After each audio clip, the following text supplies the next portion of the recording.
Arnaud Su nous a rejoint pour nous parler ou reparler, mais vous le savez probablement, puisque vous l'avez entendu dans le journal ou bien hier, le handball français est le meilleur du monde. Coco, Rico. C'est ça. Bonjour William, 5e titre mondial, un record merveilleux, somptueux. C'est vrai que les qualificatifs, les superlatifs manquent depuis un moment pour qualifier cette équipe de France de handball. On va regarder les images d'hier avec le nouveau trésor pour les handballeurs français qui le célèbrent comme si c'était le premier. Et ça qui est dingue aussi avec cette équipe. On voit ici Jérôme Fernandez, l'un des vétérans de cette équipe qui est ivre de bonheur de soulever cette nouvelle coupe.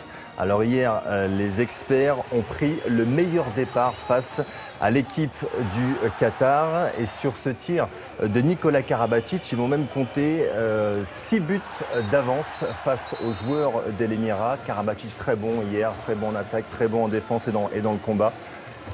Malgré ça, les Qataris vont réussir à rester dans le match grâce à leur gardien, auteur de plusieurs parades, dont celle-ci très jolie, de sorte que les tricolores vont passer à +3 à la pause.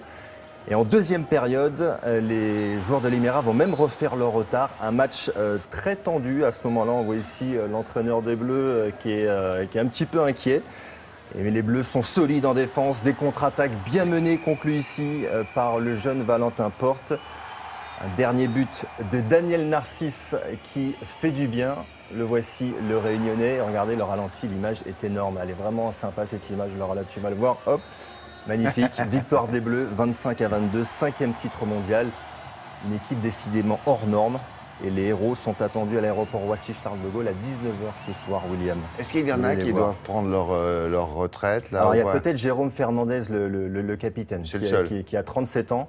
A priori, c'est le seul, il ne sait pas encore, il se tâte. Et forcément, quand on gagne comme ça, on n'a pas envie d'arrêter. Il y a une belle dynamique. Donc ils sont qualifiés pour les Jeux Olympiques d'office? C'est ça, ouais. Bon, d'accord.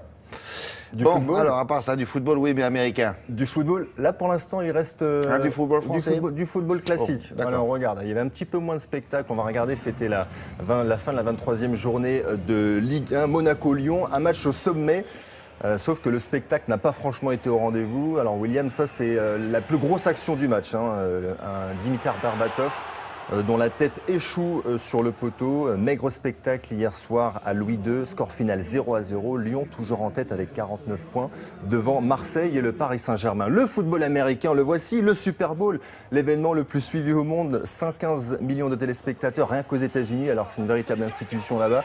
Et cette nuit, ce sont les New England Patriots qui ont remporté le titre. Victoire 28-24 face aux Seattle Seahawks. Touchdown sur une passe de Brady. Ah bah oui. Si, croyez-moi, William. Mais je vous fais confiance. C'est bien. Vous mettez pas la chanteuse, vous? Katy Perry? Non, j'aurais dû la mettre. Bah, on l'a vu avant, c'est pour ça. Ah non, mais c'était bien aussi quand même. L'année prochaine, je vous mets la chanteuse, promis. L'année prochaine, oui. Bah, oui. On mettrait peut-être à quelqu'un d'autre. Le touchdown était important aussi. Oui, c'est sûr. Qu'est-ce qu'on a d'autre? Du tennis? Novak Djokovic. Ah bah oui. Ça, je sais que vous appréciez davantage l'Open d'Australie avec la victoire du Serbe. La 5e ici à Melbourne, c'est un record. Et le Serbe a battu l'Écossais Andy Murray en 4 manches. On a eu un vrai combat pendant 3 sets, William.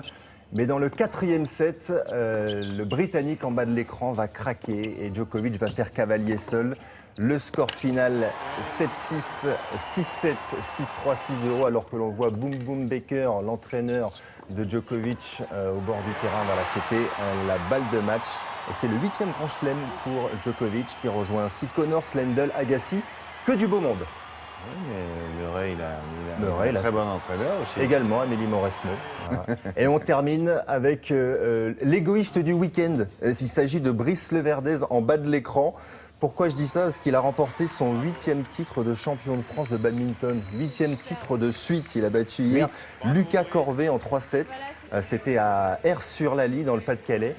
8 de suite. C'est beau quand même. Et sur le niveau mondial, il se comporte bien, je suppose aussi. Alors il est numéro 1 français au niveau mondial, c'est un peu plus compliqué, notamment avec les Thaïlandais et les Chinois. Je ne saurais pas vous donner son classement au niveau mondial, mais numéro 1 français, c'est sûr. Merci beaucoup. Merci, Arnaud, à plus tard.